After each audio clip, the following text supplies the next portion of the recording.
हो जाएगा, सरकारी स्कूल को ग्रांट नहीं मिलेगी तो इस सरकारी जो संस्थान है वो ऑटोमेटिकली बंद हो जाएगा, उसमें लगाया जाएगा जैसे शेयर मार्केट में लगाया जाता है। फिर आप ये जितनी भी यूनिवर्सिटियां हैं ये लोन लेकर ये क्या हो जाएंगे, पैसा कमाने का एक अड्डा हो जाएगा, ना कि एजुकेशन। और ये जो कमीशन आ रहा है, काम जो यूजीसी करेगी वो काम तो वही करेगी, पर जो एनईपी है एनईपी के अधीन तो काम करेगी, एनईपी के ही अधीन करता हूँ। जो आपने अभी यूपी में भी 50,000 जो प्राइमरी स्कूल है वो बंद हुए हैं जी, यूपी में हुआ है। तो ठेका व्यवस्था को बढ़ावा देना ही एनईपी है, और ये कमीशन उसी को स्ट्रेंथन करने के लिए लाया गया है। अच्छा, चलिए अगला सवाल है। आती थी उसके आधार पर एडमिशन देती थी, और अब क्या कर दिया गया है, एंट्रेंस लेने की जरूरत नहीं है। अब जो यूजीसी जो नेट है संस्थान एक ही उनका अगर सरकारी स्कूल को ग्रांट नहीं मिलेगी तो इस सरकारी जो संस्थान है वो ऑटोमेटिकली बंद हो जाएगी। यूनिवर्सिटियों से कहा जा रहा है कि आपको हम जो है लोन देंगे, इन्होंने एक अपना एजेंसी फंडिंग एजेंसी बनाई है, आरयू एजुकेशन फंडिंग एजेंसी, वो इनको लोन देगी। अच्छा, वो यूनिवर्सिटीज को लोन देगी, वो कहाँ से लेगी, वो एसआर के माध्यम से लेगी, एससीआर से लेगी ना, पब्लिक से पैसा इकट्ठा करेगी वो एजेंसी, और वो पैसा उसमें लगाया जाएगा जैसे शेयर मार्केट में लगाया जाता है। फिर आप ये जितनी भी यूनिवर्सिटियां हैं ये लोन लेकर ये क्या हो जाएंगे, पैसा कमाने का एक अड्डा हो जाएगा, ना कि एजुकेशन का। और जितने भी एजुकेशन संस्थान है, चाहे वो कॉलेजेज हों चाहे यूनिवर्सिटी हो, वो कहीं ना कहीं एजुकेशन के बहुत ही पायस संस्थान होते हैं। अगर वहाँ शिक्षा बिकने लगेगी तो शिक्षा की जो मेन वैल्यू है वो खत्म हो जाएगी। इस पर एजुकेशन कहाँ मिल पाएगी? जो गरीब बच्चा है, जो हाशिए पर समुदाय रहता है, उसके पास इतने संसाधन कहाँ है जी, पढ़ नहीं पाएगा। तो कहीं ना कहीं जो ये जो आप बता रहे हो कि जो कमीशन आ रहा है जी, काम जो यूजीसी करेगी वो काम तो वही करेगी, पर जो एनईपी है एनईपी के अधीन तो काम करेगी, एनईपी के ही अधीन जो है ये कमीशन बनाया जा रहा है जी। तो कहीं ना कहीं ये हमारे जो गरीब बच्चे हैं वो शिक्षा से दूर होंगे, और ये जो सरकारी संस्थान गरीब बच्चों के लिए बनाए गए थे वो बंद होने की कगार पर आ जाएंगे। उसका उदाहरण मैं आपको बताता हूँ। जो आपने अभी यूपी में भी 50,000 को जो प्राइमरी स्कूल है वो बंद हुए जी, यूपी में हुआ है ना, हर स्टेट में होंगे। अच्छा, हाँ, तो ये उसकी पॉलिसी है, जो बंद नहीं होंगे वो क्या करेंगे, उसे ठेके पे दे देंगे।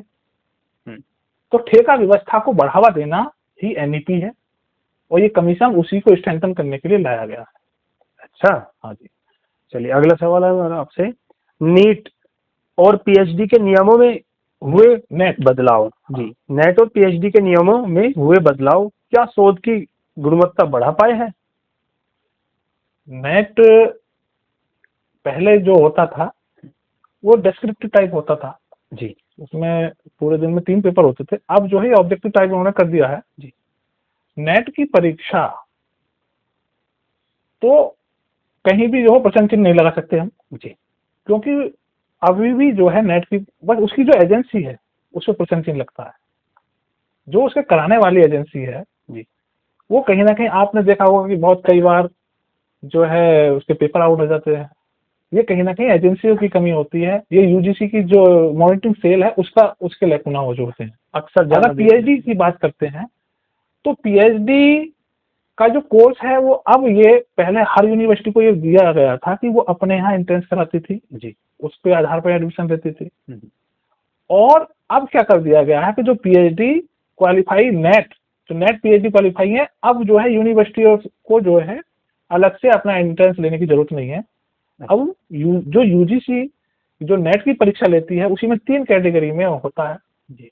एक जेआरएफ होता है जी, एक नेट होता है असिस्टेंट प्रोफेसर के लिए, तीसरी कैटेगरी अब बनाई गई है उसको बोलते हैं पीएचडी, नेट फॉर पीएचडी में एडमिशन लेने के लिए जी। तो वो ये लागू हुआ है। इससे पीएचडी में थोड़ा सा जो लोकल लेवल पर जो प्राइवेट यूनिवर्सिटी संस्थान थे वो अपनी मन मर्जी से भर लेते थे, इसमें कहीं ना कहीं सुधार हुआ है, मेरा रोक लगी है। हाँ, रोक लगी है।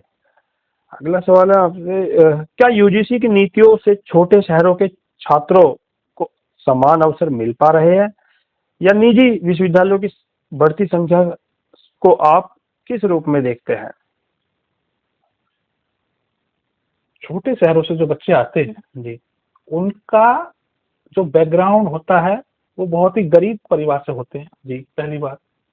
और उनके लिए सरकारी संस्थान एक ही उनका सहारा होता है जहां वो अपनी शिक्षा दीक्षा प्राप्त कर सकते हैं जी और अपने भविष्य को बना सकते हैं, अपने माँ बाप के सपने को साकार कर सकते हैं। जी पर जो ये एनईपी की जो नीति आई है जी ये 2030 के बाद कह रही है कि आप कॉलेजों को हम ऑटोनोमस बनाएंगे, ठीक है। ऑटोनोमस। हाँ, प्राइवेटाइजेशन 55 से ज्यादा जो है प्राइवेटाइजेशन हो जाएगा। अगर कोई संस्थान उन्होंने कैटेगरी बना दी है कि अगर नैक होता है तो नैक में अगर एक प्लस आएगा तो आप ऑटोनोमस बन जाओगे। तो क्या है ये ऑटोनोमस? ऑटोनोमस का मतलब है कि आप अपने नियम बना सकते हो, परीक्षा अपने द्वारा करा सकते हो, यानी कि आपको सारी पावर जो इस समय अथॉरिटी रहेगी आप। जो पावर अथॉरिटी यूनिवर्सिटी को होती है जी एजुकेशन के मामले में, जी वो सारी अथॉरिटी बस खाली डिग्री आपको यूनिवर्सिटी से मिलती है और सारे काम आप कर सकते हो। अच्छा। अपना स्टाफ रख सकते हो, अपने टीचर रख सकते हो, अपनी फीस निर्धारित कर सकते हो। जब ऑटोनोमस हो जाएगा तो फीस निर्धारित करने की बढ़ जाएगी, फीस बढ़ेगी जी तो गरीब बच्चा नहीं पढ़ पाएगा। खुली मनमानी चलेगी। हाँ, गरीब बच्चा कभी नहीं पढ़ पाएगा। तो जो होगे कि एक भी मामला आपने कहीं नहीं सुना होगा कि 2012 के रेगुलेशन के अधीन जातीय भेदभाव के संबंध में कहीं दर्ज हुआ हो। कारण क्या था कि उसकी जो प्रोसीजरल प्रक्रिया है वो इतनी क्लिष्ट है कि वहाँ जब वो 2012 का जो हमारा रेगुलेशन है जी समानता विनियम 2012, जी उसमें एक प्राविधान ये किया गया है कि जो इंस्टीट्यूशन ऑफ द हेड होगा जी उसकी ये जिम्मेदारी होगी कि वो अपने यहाँ एक एंटी डिस्क्रिमिनेशन ऑफिसर की स्थापना वो नियुक्त करेगा जी और उसको इतना विवेकाधिकार दिया गया, उसको इतनी डिस्क्रिप्शनरी पावर दी गई है, वो चेक करेगा कि वास्तव में कोई शिकायत आने पर उसकी जांच करेगा कि भाई हुआ है या नहीं। तो सबसे पहली बात, जिस समाज की जो SC ST विशेषकर 2012 का जो बीएनएम आया वो SC ST के बच्चों के प्रोटेक्शन के लिए आया कि उनके साथ भेदभाव ना हो, विशेषकर उनके लिए आया था। और 2026 का जो हम बात कर रहे हैं इसकी मैं आगे भी आपको वो बात करूंगा, चर्चा करूंगा।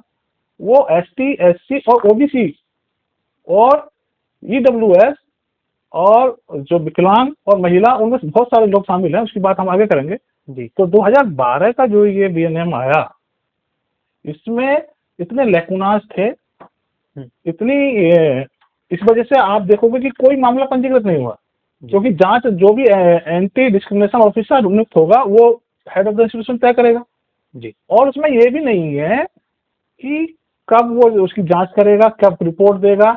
तो आज तक आप देखोगे, आज तक भी किसी भी इंस्टीट्यूशन में, यहाँ तक कि हम चौधरी चरण सिंह यूनिवर्सिटी से एफिलिएटेड हैं, जुड़े हुए हैं, बहुत सारे कॉलेजों में जाते हैं जी।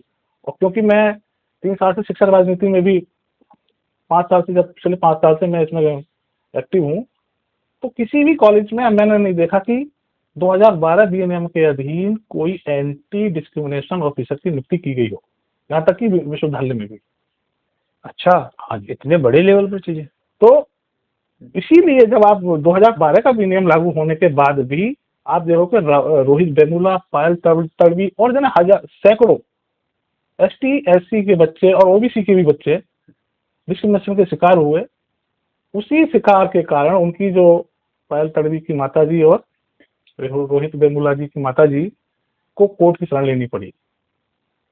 तो कोर्ट में जब पूछा गया, कोर्ट ने वाकई पूछा जब बहस के दौरान UGC से कि भाई आपने इनके प्रोटेक्शन के लिए कोई नियम बनाया, कोई काम करा? तो उन्होंने कहा हम तो बना रखा है ये नियम। तो इसकी एफिशिएंसी पर सवाल उठाए गए वाकायदे। सुप्रीम कोर्ट ने क्वेश्चन पूछे तो सुप्रीम कोर्ट ने कहा कि ये इफेक्टिव नहीं है, आप और जो है इनके प्रोटेक्शन के लिए एक नया बीएनएम ले आओ, नया कानून लेकर आओ, है ना। तो उसको समय दिया गया इनको। तो कोर्ट के समय देने के 2016-17 के बाद ये PL डाली गई थी कोर्ट में।